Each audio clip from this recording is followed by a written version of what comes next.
tu l'as peut-être remarqué si tu suis la chaîne assidûment, je n'ai pas beaucoup publié ces derniers temps et il y a plusieurs raisons à ça. Et pour changer, je vais faire une vidéo un peu en mode ma petite balade avec des petites réflexions et te donner un peu des news, chose que je ne fais jamais. Et ça m'a toujours emmerdé les gens qui parlent d'eux dans des vidéos. Si c'est pas pour apprendre des choses et si c'est pas utile, je ne l'écoute pas. Alors je me permets du coup d'intégrer cette part de moi et de faire mes vanités, de te raconter un peu ma life. En tout cas, dans ce qui a du sens aussi pour cette chaîne, quoi. J'ai envie de te partager du coup ce que j'ai vu de moi et qui fait qu'une des raisons que je publie moins. Depuis pas longtemps, depuis quelques semaines, quelques mois, je suis tombé sur des vidéos c'est des mecs, souvent des jeunes, entre deux âges, bien geeks, qui font des vidéos de storytelling. Alors c'est beaucoup des mecs aussi qui jouent aux jeux vidéo, donc ils font sur le thème du jeu vidéo, mais pas forcément. Parce que si c'est juste des trucs, parenthèse, mais j'ai jamais compris les trucs des Twitch. Les types qui se filment pendant 2 heures en train de jouer, j'ai jamais compris. Enfin, et surtout ceux qui regardent, j'ai jamais trop compris ça. Mais bref, ça, on s'en fout, c'est pas le sujet. C'est pas, c'est pas parce que je comprends pas que ça a pas de sens. Et par contre, du coup, tu as un certain nombre de ces gars qui sont des bons geeks des jeux vidéo et qui se sont reconvertis en chaîne YouTube spécialisée dans le storytelling. Donc ils racontent des histoires diverses et variées sur plein de trucs. Et c'est hyper intéressant. Et t'as un type qui a réussi à me captiver sur des vidéos sur Wikipédia, tu vois. Sur pire, sur les guerres d'édition sur Wikipédia entre les mecs qui éditent les pages et tout. Et il raconte ça tellement bien que c'en est intéressant et je suis captivé de bout en bout, quoi. Et du coup, ben moi j'ai commencé à me dire putain c'est trop bien, surtout que j'aime quand c'est bien raconté, j'aime la narration, j'aime le verbe, j'aime le goût du bon mot et je trouve ça cool et je me suis dit ah je vais faire pareil et, quel mal m'en a pris puisque du coup je me suis mis en tête de faire, j'ai plein de scripts de vidéos sur plein de sujets aussi, hein. J'en ai des dizaines et des dizaines dans les placards sur Obsidian là et, j'en ai tourné une sur Brian Johnson, le milliardaire américain en quête de rajeunissement. Et cette vidéo est toujours dans les placards, toujours en train de... J'ai tout écrit, j'ai filmé et j'ai commencé le montage. Mais j'y ai pas retouché depuis plus d'1 mois. Pourquoi ? J'en ai discuté avec un pote en plus. Ce type de chaîne YouTube storytelling, faut te mettre... je sais pas si tu as en tête le type de vidéo, c'est hyper... montage hyper léché, la narration est faite au mot près. Enfin, ce sont des vidéos qui demandent des centaines d'heures de boulot concrètement et dont une immense majorité, enfin même de toute façon tout ce boulot se fait tout seul derrière son ordi pour la plupart aussi. Et a fortiori le montage qui va demander de la finesse et du poil de cul pendant des dizaines d'heures à faire un putain de montage pour avoir un truc qui tient vraiment la route. Et le résultat est splendide, ça c'est clair, c'est captivant, c'est propre, ça peut faire des centaines de milliers de vues, génial. Mais sauf que, moi je sais très bien que ça me casse les couilles le montage. Mais j'ai quand même une part de moi qui était là en mode « Ah, on va faire cette vidéo, on va faire dans le même style qu'eux parce que quand même c'est vachement stylé. » Et résultat, j'ai une vidéo qui dort sur... Putain, j'ai des moucherons là, je suis pas... je suis pas en train de te faire du vent. Et du coup, j'ai cette vidéo qui dort sur mon ordinateur et que je sais pas si je la finirai du coup. Ou alors, je la retournerai à ma sauce. Mais voilà, c'est un premier enseignement que je tire et que j'ai envie de te partager. C'est que j'ai commencé à vouloir faire comme d'autres qui ont en termes de MBTI, qui ont déjà une dominante introvertie et qui sont sûrement sur du TI ou du TE en dominant, enfin plutôt TI du coup, enfin bref, ou d'autres fonctions cognitives qui les amènent à être à l'aise dans un monde intérieur, à geeker sur un logiciel de montage pour faire un truc bien chiadé.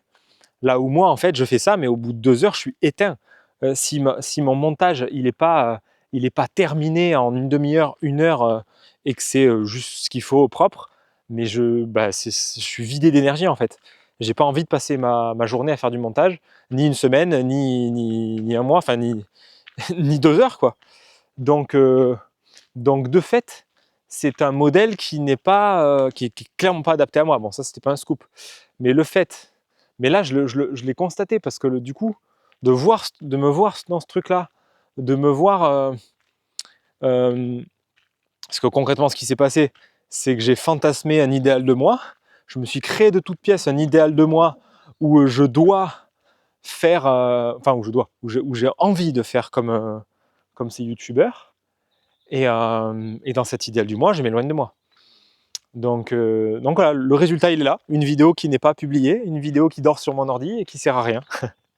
Alors que le script était bien, l'idée de fond est bien et tout, et donc ce qui est probable que je vais faire, parce que pour te donner comment ça fonctionne dans ma logique et dans ce que j'ai envie plutôt de faire, moi ce qui est facile et fluide c'est ça, c'est je prends mon Osmo là et je blablate. Je savais pas de quoi j'allais parler, je me dis bah tiens, allez, parlons de moi, ça va changer un peu. Et là, c'est facile. Et c'est facile parce que du coup, je peux te parler de ça. Je peux te connecter pourquoi ce truc-là, il a pas fonctionné. Pourquoi ça marche pas. En même temps, je peux te donner des éléments de MBTI, mais je ne vais pas non plus faire un cours de MBTI là en marchant. Je pourrais, mais j'ai plus envie de faire ça proprement, assis, dans mon studio bureau, et de t'expliquer les fonctions cognitives. Et je le ferai probablement. Si, c'est sûr, c'est même prévu, mais voilà, chaque chose en son temps. J'ai aussi les instincts à te parler, instinct de conservation, instinct social, instinct sexuel. Bref, plein de trucs, plein de sujets desquels te parler. Et en même temps, tout ça, c'est du contenu gratuit. Et en même temps aussi, mon job, c'est pas de faire youtubeur. Mon job, c'est d'accompagner des gens. Et ça reste ma priorité. Donc il y a des choix à faire. Hein. Il y a des choix à faire et on peut pas tout faire. Et parce qu'après, j'ai pas que ça dans ma vie non plus, quoi. Donc ouais, bref, c'est pas du tout l'idée de me justifier, juste d'expliquer qu'à un endroit, encore plus quand tu fais des vidéos comme ça, poussées, avec cette histoire de montage, bah en fait voilà, ça n'est pas fluide pour moi, ça n'est pas fait pour moi. Donc là, je renonce à finir cette vidéo. Et le mieux à faire pour moi, du coup, c'est de la faire comme celle-là, c'est-à-dire je pose mon truc, je balance ce que j'ai à balancer sur Brian Johnson et pour raconter le fond du message que j'ai à raconter, faire un peu 2-3 cuts éventuellement une petite musique de fond. Mais attention, Fabien, ne sois pas trop gourmand, parce que si tu commences à vouloir faire un montage parfait, ça va pas le faire. Ça va pas le faire. Le montage le plus long que j'ai fait, c'était pour la vidéo sur le Truman Show, si tu l'as pas vu. C'est une vidéo qui m'a pris 20 heures environ. Déjà 20 heures pour moi, c'est énorme. Et beaucoup de ces youtubeurs mettent 50, 100, 200 heures pour une vidéo. Mais moi, c'est pas du tout mon truc. Je préfère te parler de plein de sujets. Je préfère te blablater du MBTI, te blablater de l'énéagramme, te faire des vidéos sur l'entrepreneuriat et sur plein de trucs où j'estime que j'ai des trucs à raconter. Et en tout cas que j'ai envie de raconter. Et plutôt que faire une vidéo ultra shadée. C'est plus dans mon fonctionnement. Et c'est ça qui est précieux, c'est de connaître comment on fonctionne. Bah, des fois, on peut retomber, et, comme là j'ai fait, en se fourvoyant, mais voilà, c'est le jeu. C'est le jeu. Et puis, et un autre truc aussi, c'est que je t'en ai parlé en vidéo, je crois, il n'y a pas très longtemps, j'étais dans une période hivernale. C'était comme la nature. Hein. Et là, comme tu vois, je ne sais pas quel arbre c'est, bah là c'est en fleurs, il y a les flowers qui poussent, c'est le printemps qui commence à vraiment être là. D'ailleurs ça se voit à ma tenue, et avec mon petit haut en lin que j'ai chopé au Maroc, qui a été bien négocié. Et du coup, l'énergie printanière, pareil, je l'ai senti en rentrant du Maroc. Je fais oh, ah c'est cool, je commence à réavoir envie de faire des trucs, parce que je n'ai jamais autant, enfin c'est la première fois que je sens aussi franchement le changement de saison. Et même plus loin que ça, c'est la première fois que je sens aussi fort l'influence des saisons sur moi. Je le captais avant, mais pas à ce point-là. Là, j'ai vraiment capté cet hiver que, à un moment donné, j'ai pas envie, quoi. Pas envie de bosser, pas envie de. J'ai plein d'idées, mais pour autant, j'ai pas l'énergie, pas l'envie de faire. Donc, ok, je suis ça, j'écoute ça, je respecte ça, je me force pas. J'y vais quand ça pousse. Par contre, j'ai une idée, un truc, poum. Je t'ai sorti un article de 5000 mots sur le TDAH. Une autre idée, ah ouais, sur la concentration, boum, je prends un truc comme ça. Mais plus des trucs dans mon coin, en mode autiste, en mode juste moi, mon écran, et j'écris.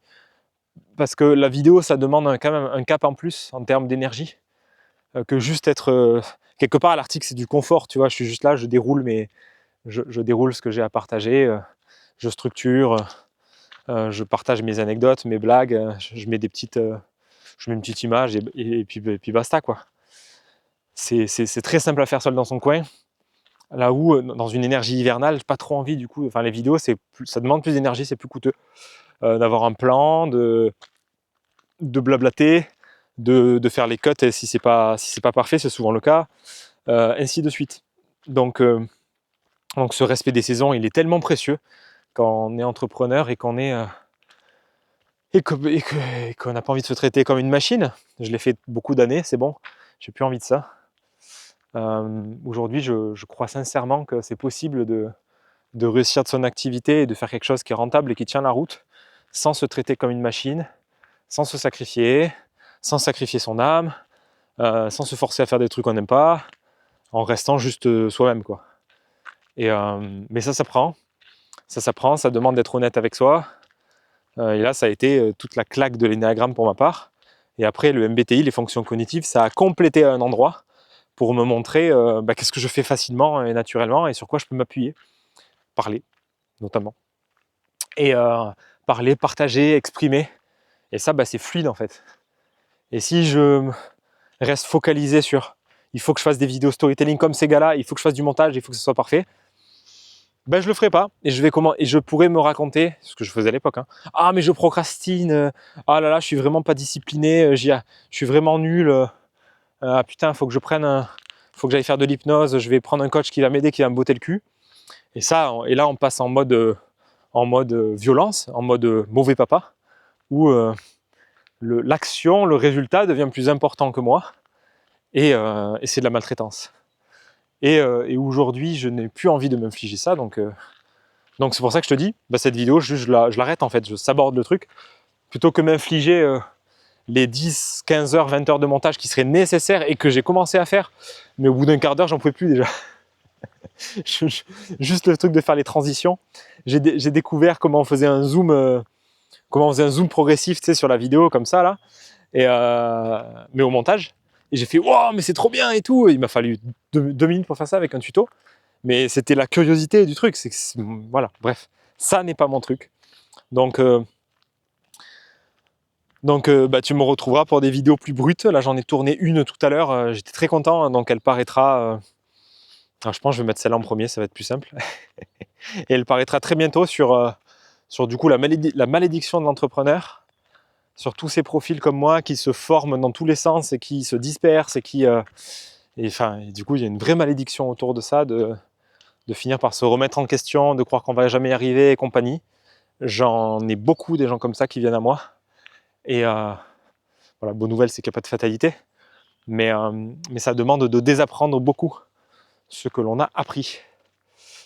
Comme dans beaucoup de choses d'ailleurs. Je vais m'arrêter là parce que ça fait déjà 13 minutes. Et puis je pourrais blablater longtemps comme ça, mais tu me diras à l'occasion si tu as envie d'avoir des causeries plus longues. Mais là, comme ça, je sens pas que ce soit le moment. Sur ce, bonne soirée par chez toi. Tu noteras qu'il y a le changement d'heure et que là, du coup, t-shirt et il fait encore jour. Ça, c'est cool. Donc, mets un pouce et partage cette vidéo et commente en me disant si ça te plaît, ce genre de format, si ça te nourrit, si ça t'apporte quelque chose. Et puis c'est tout. Si toi-même tu es entrepreneur et que tu te forces à faire des trucs, arrête. Et on peut en discuter ensemble si tu veux, trouver une manière qui est plus écologique pour toi, qui te ressemble et qui est plus nourrissante et c'est comment tu pars de toi et de tes talents pour entreprendre et non l'inverse. Allez, à plus!